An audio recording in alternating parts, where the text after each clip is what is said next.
where people who might have voted Vision will vote for COPE.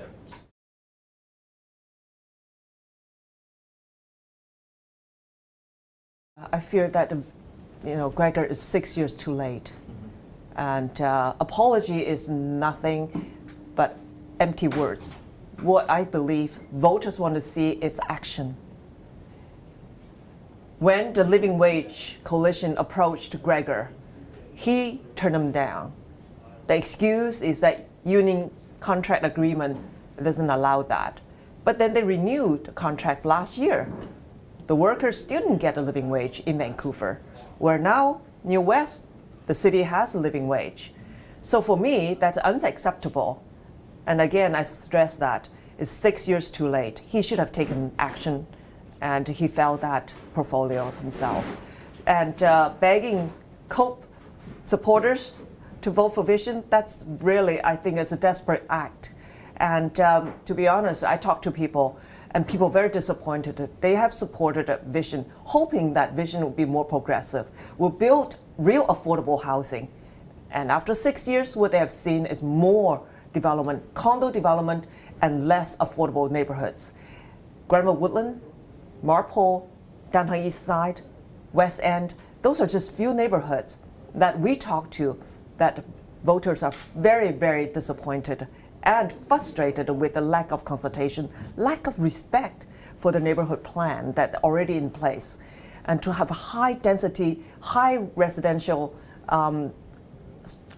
multi-story, luxurious condos put in their place.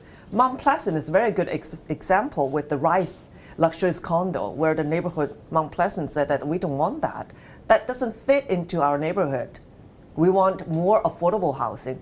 And where are they? That's my question. Where are the affordable housing? What are your thoughts on all the development donations that are going to both the two big city parties? I'm very glad that you brought that up. I mean, when you see what are the difference between Vision and NPA, both parties are funded by developers. Millions this election alone. We're not talking about last election, 2 millions. Whatever millions between the elections, we don't know. That's why COPE under me, we do not accept developer donations. That's very clear. So we are not beholden to anyone. We want to make sure that our policies and our action taken when we're in government is the best for Vancouver and the citizens of Vancouver.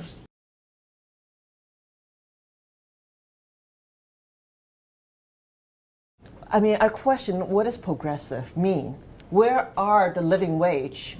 Where are the affordable housings that I want to see as Progressive Party would lead and champion for? We don't see that happening. All we see is developer donations, more development, dense development, without consultation, without respect for neighborhoods. And even for journalists, I mean, you must have a hard time accessing information from City Hall.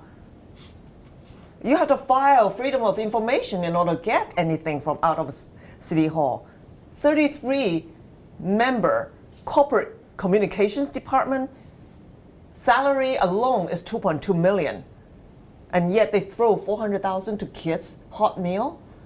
I think it's almost, to me, it's like an insult. And yet our schools are leaking. Where are those money? Progressive? I'm sorry, I would not use that word on Vision. Are you willing to face some accusations from the left that if the MPA wins, that you've helped Vision lose the election? Well, let me tell you this. I will tell them that it's a Vision who did themselves in. If they had been true progressive, they would not be in this situation. It's because they grow arrogant.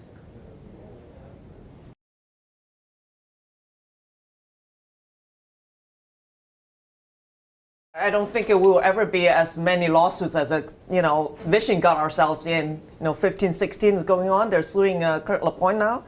Anyway, so what we were talking about, the city has absolute right. If you don't cut your grass, the city go in and cut the grass and then charge you. Don't fix your building, the city can go in and fix the building. There's a bylaw in there already. And I don't understand why Vision have another bylaw. All they need to do is to enforce the current bylaw and have the inspectors and the bylaw officers to be out there. And yet we have seen buildings discarded and deteriorated to the point it's endangering the neighborhoods. And so if you leave now, it's just if you leave your building vacant for more than 12 years, you will be also paying for it. What I want to do is to have a house, to have properties lived in, because vacant property not only not good for the neighborhood, it's also bad for local business. Look at Cole Harbor. I talked to the business there. It's hard for them to make a living. Why? There's no traffic. When it comes to winter, the summer might be nice, but winter, you have business turning over and over every few years. Why? Just not enough neighborhood traffic. So where it's driving, I want to see it more like kids, more like commercial, Victoria, Fraser Street, and Main Street, when there's a low-rise business on the ground and there's traffic, people walking by, there's a sense of neighborhood. There's also community amenities like parks, community centers. And so to us, we believe those are the important integral parts of a healthy community, that including affordable childcare as well. Would these rules affect past buyers, future buyers, or both? Would there be a grandfathering rule? Or? Well, if you leave it empty, right now we're just looking at the issue that we have people in the city without homes. And more homes without people, that's just ridiculous. So we will encourage you to rent it out.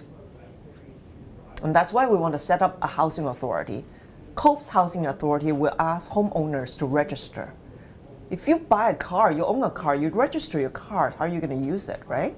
For private use or for business, right? You pay differently yes? Sorry, I thought you were done, Bill. I don't want to interrupt Yeah, you. so same thing with the house. You register how you're going to use it. You live in yourself, rent it out, or you're going to leave it vacant for, let's say, 6 months. Then you're okay. If you leave it 8 months, you're okay. What neighbourhood do you live in? Pardon? What neighbourhood do you live in? Oh, Vancouver South, near the river. So more than 12 months is the cutoff when penalties or duties would start to kick in? That's right. And then we'll do spot inspection.